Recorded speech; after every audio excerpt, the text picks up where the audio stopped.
आज हमें पढ़ना है कि वेस्टर्न म्यूज़िक में कितने नोट्स होते हैं और इंडियन क्लासिकल म्यूज़िक में कितने नोट्स होते हैं। लेकिन अभी हम फ़िलहाल वेस्टर्न म्यूज़िक में कितने नोट्स होते हैं ये बताऊंगा। उससे पहले मैंने 2 वीडियोस डाली थी कुछ नोट्स के बारे में और शार्प और फ्लैट के बारे में बात किया था। थोड़ा एक बार देख लेते हैं, ठीक है। और वैसे आज हम वेस्टर्न ही देखेंगे म्यूज़िकल नोट। इंडियन क्लासिकल में थोड़ा नेक्स्ट वीडियो में ही बताऊंगा, ठीक है। चलो, हमने देखा था नोट्स, देखा था नोट्स क्या होता है। दुनिया में कोई भी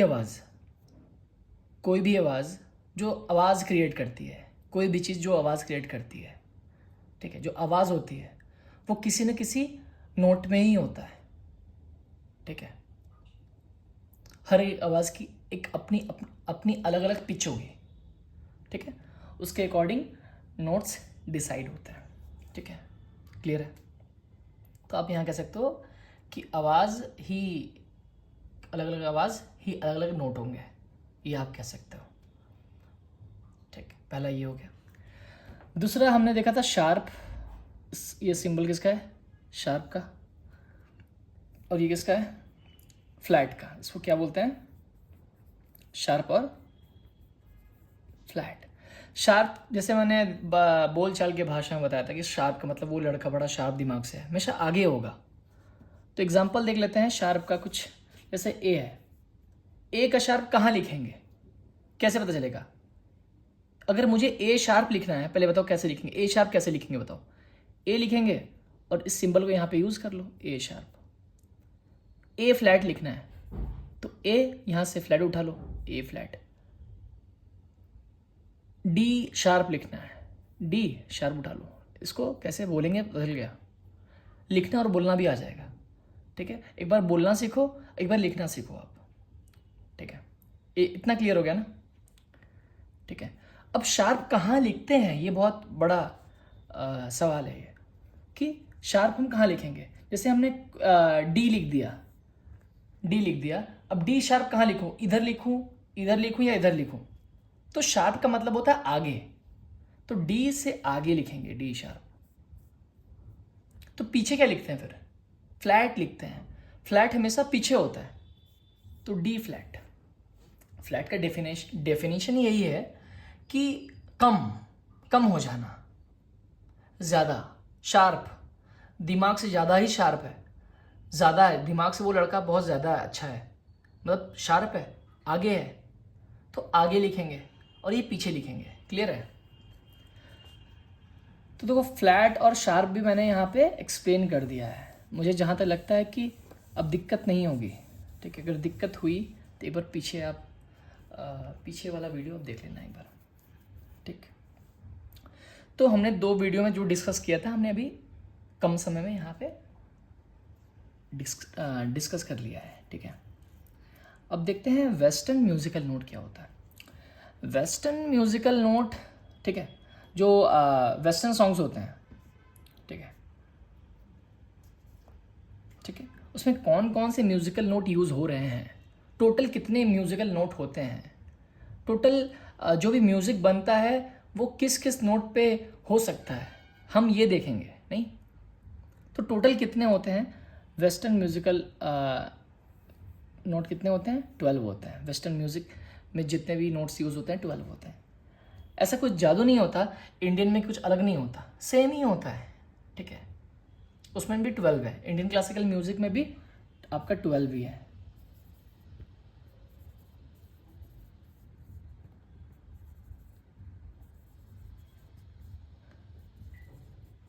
सेम 12, इसमें भी 12, इसमें भी 12, दोनों में 12 है। पता नहीं क्यों लोग मतलब ऐसा कहते हैं इसमें नहीं, ये आप पढ़ो, नहीं कोई बोल दिया तो वो मत मान नहीं लो, नहीं आप पढ़ोगे तो आपको पता चलेगा, ठीक है। स्टार्ट में सब कुछ हार्ड होता है, धीरे धीरे करते करते करते करते क्या सीखते सीखते सब चीज़ें आसान होती है, फिर आप रिलेट करना सीख जाते हो, ठीक है। हम सारा कुछ बात करेंगे, ठीक है, लेकिन मैं अभी फोकस कर रहा हूँ वेस्टर्न म्यूज़िकल नोट पे, ठीक है।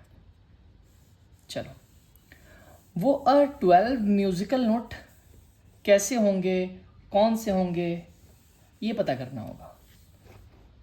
तो आपको पता होगा, ABCD पता होगा। अब देखते हैं कि म्यूज़िकल वेस्टर्न म्यूज़िक में टोटल कितने नोट्स होते हैं। ठीक है, एक एक करके हम देखते हैं। सबसे पहले आपको पता होगा ABCDEFG,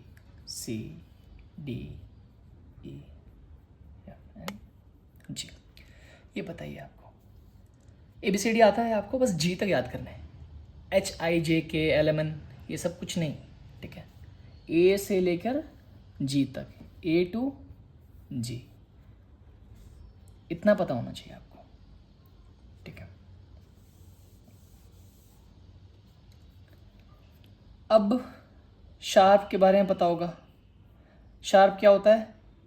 हमेशा किसी के आगे लगता है। क्या होता है? किसी के आगे लगता है। ठीक है, जैसे ए को मैंने उठाया, यहाँ पे ए उठाया, अब ए का शार्प बनाना है तो ऐसे लिखेंगे। ठीक है, बी उठाया मैंने, बी का शार्प बनाना होगा तो ऐसे लिखेंगे। सी उठाया मैंने, सी का शार्प बनाना होगा तो ऐसे लिखेंगे, आगे होगा ना, आगे बना रहा हूँ। डी उठाया मैंने, डी का शार्प बनाना होगा, डी शार्प ऐसे लिखेंगे। वैसे ही ई का बनाएंगे, वैसे ही हम एफ का बनाएंगे, वैसे ही हम जी का बनाएंगे। जी का बना लो, आ गया। अब सेम चीज इसके प्लेस पर रख देंगे हम। ठीक है, क्लियर है? ये सब मिटा सकता हूँ। ए का शार्प, बी का शार्प, सी का शार्प, डी का शार्प। ठीक है, हम ए के जगह ये वैल्यूज पुट कर देंगे, जैसे मैथ्स में करते हैं। ए के जगह क्या रखना था हम लोगों को? ए और ए शार्प रखना था। बी के जगह क्या रखना था? बी और बी शार्प। सी की जगह क्या रखना था? सी और सी शार्प। डी की जगह क्या रखना था? डी और डी शार्प। ई की जगह क्या रखना था? ई और ई शार्प। एफ की जगह क्या रखना था?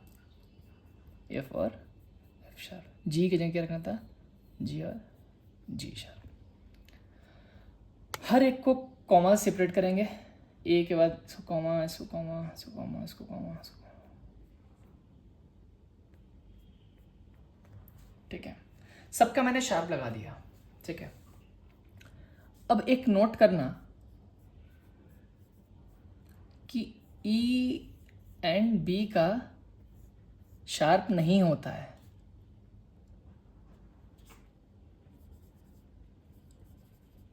No sharp.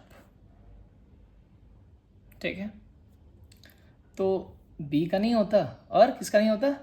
ई का नहीं होता। तो टोटल कितने बने हमारे पास? 1 2 3 4 5 6 7 8 9 10 11 12। हमारे पास 12 म्यूजिकल नोट बन गए हैं।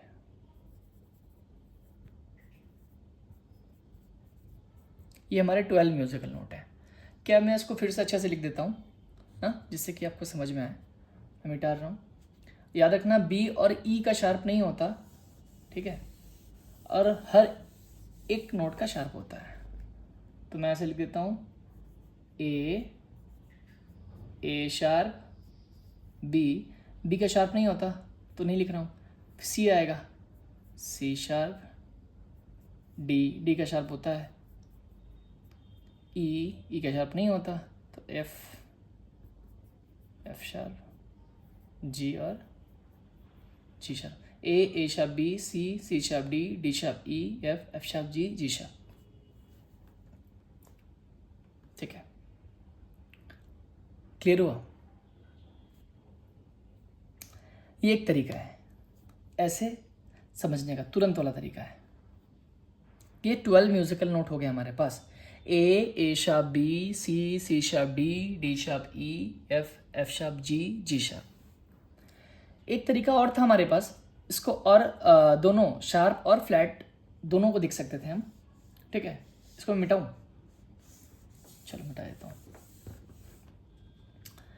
हमने पढ़ा था ए के बाद बी होता है, बी के बाद क्या होता है सी के बाद क्या होता है डी के बाद क्या होता है ई के बाद होता है एफ, ठीक है, एफ के बाद होता है जी। सेम चीज़ लिख दे रहा हूँ नीचे, जी के बाद होता है अगेन क्या होता है ए के नहीं बस जी के बाद भी थोड़ा सा होता है गैप। अगर मैं ऐसे बनाऊँ, इसे थोड़ा सा छोटा कर देता हूँ उसको, B C D E F G, ठीक है। अब हम देख रहे हैं फ्लैट और शार्प दोनों के टर्म में। जो ये जगह है ये कॉमन जगह है।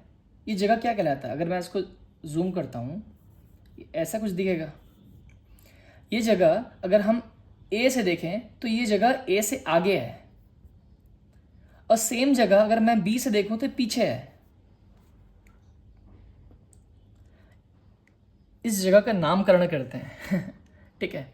ये ए से आगे है तो आगे के लिए क्या टर्म यूज हो रहा था, मतलब सिंबल क्या, शार्प। ए से आगे है तो ए के रेस्पेक्ट में लिख रहे हैं इस जगह का नाम ए शार्प।